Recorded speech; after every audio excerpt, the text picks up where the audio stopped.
इंकलाब news live, खबरों का express. नमस्कार दोस्तों, आप देख रहे हैं इंकलाब न्यूज लाइव में फारूक शाह। हमेशा कुछ ऐसी खबरें लेकर आता हूं जो समाज के लिए हितकारी होता है। और आज फिर लेकर आया हूं खाद्य प्रोडक्ट को लेकर। ये खाद्य प्रोडक्ट एक ऐसा प्रोडक्ट होता है जो हर व्यक्ति की जरूरत है और हर घर में पहुंचता है। लेकिन इनमें से सबसे ज्यादा यूज होने वाला अगर खाद्य प्रोडक्ट है वो है ब्रेड, बटर, यानी घर में सुबह नाश्ते की चीजें, और केक, पेस्ट्री, जो हमेशा बर्थडे और किसी अन्य प्रोग्राम में यूज किया जाता है। अब आपको बता दूं कि हमने कई खबरें ऐसी लगाई थी जिन खबरों के आधार पर हमने बताया था कि जो व्यक्ति के खाने लायक योग्य नहीं है उसे व्यक्तियों को खिलाया जा रहा है, जो जानवरों के खाने लायक नहीं उसे जानवरों को खिलाया जा रहा है। इस सारे प्रोसीजर को मैंने कई बार अलग अलग तरीके से बयान किया और अलग अलग तरीके से बताया, लेकिन आपको बताना चाहूंगा कि हमारी मेहनत रंग लाई।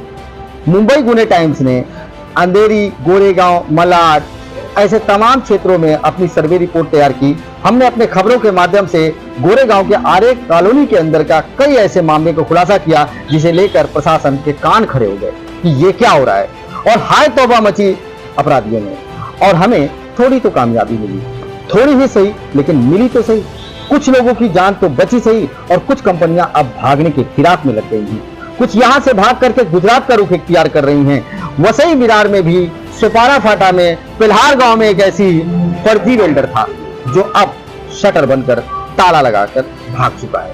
दूसरी बात आपको बताऊं कि गोरेगांव में एक कोहिनूर कंपनी, जिसकी खबर आज से कई साल पहले भी लग चुकी थी, मोमनी जैसी कंपनी, उसका टेंडर कैंसिल कर दी थी, उसका लेन देन कैंसिल कर दी, उससे रिश्ता खत्म कर चुकी थी, और वो फिर भी अपने कार्यों को अंजाम दे रहा था। आरे कॉलोनी में फर्जी तरीके से गोडाउन चलाना, आरे कॉलोनी के अंदर पैकिंग हुआ माल बरामद होना, आरे कॉलोनी के अफसर की मिली भगत, ये सारी चीजें मुंबई गुने टाइम्स के पेपर में बार बार दर्शाई गई और इस मामले को गंभीरता से उठाया गया।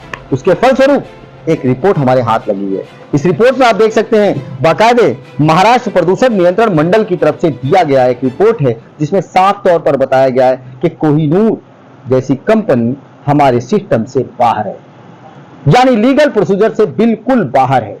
कहीं भी उसका लेना देना रिश्ता नहीं है सेंटर से, सिस्टम से। अब समझ सकते हैं कि जब सिस्टम से किसी का कोई लेना देना ही नहीं है तो असीमित अनलिमिटेड जानों की हत्या कर सकता है, क्योंकि उससे इसकी पड़ी नहीं है। पेपर वर्क जब उसके पास है ही नहीं है, जब उसके पास डॉक्यूमेंट बने ही नहीं है, वो क्या खिला रहा है, क्या खरीद रहा है, क्या बेच रहा है और किसे कौन सी चीज सौंप दे रहा है, ये तो वही जानता है। तो सिस्टम से बाहर है तो कुछ भी अपराध कर रहा है, और ऐसे अपराधियों पर नकेल लगाना सरकार का काम है। लेकिन कुछ समाज सेवियों ने हमारा सहयोग दिया, कुछ राजनीतिक दल के लोग भी हमारे साथ जुड़े रहे, और कुछ पत्रकारगणों ने इसको गंभीरता से उठाया, और हमारे चैनल के माध्यम से जब ये खबरें लगी तो शटर वहां पे भी बंद हो गया।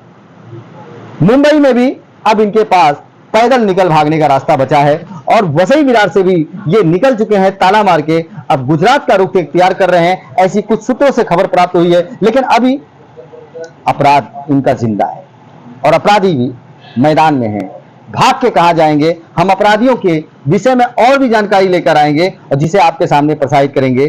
कोर्ट फैसला करेगी, इंसाफ मिलेगा, क्योंकि इन्होंने जहर परोसा है, जहर खिलाया है, और आज भी जहर के कारोबार से ये संलिप्त हैं। इनका पूरा सिस्टम जुड़ा हुआ है, इनका एक बहुत बड़ा बैकग्राउंड है, इनका एक बहुत बड़ा प्रोफाइल है, जिसे हम लेकर आ रहे हैं अगले एपिसोड में, जिसमें हम आपको बताएंगे कि कौन क्या करता है, किस तरह से ये अधिकारियों को खरीद बेच करते हैं, कौन सा अधिकारी इनके सपोर्ट में आता है। आपको वो स्टिंग ऑपरेशन दिखाएंगे जिस ऑपरेशन को देखने के बाद आपको लगेगा ढूंढो इन्हें, पकड़ो इन्हें और इन्हें इसकी सजा दी जाए।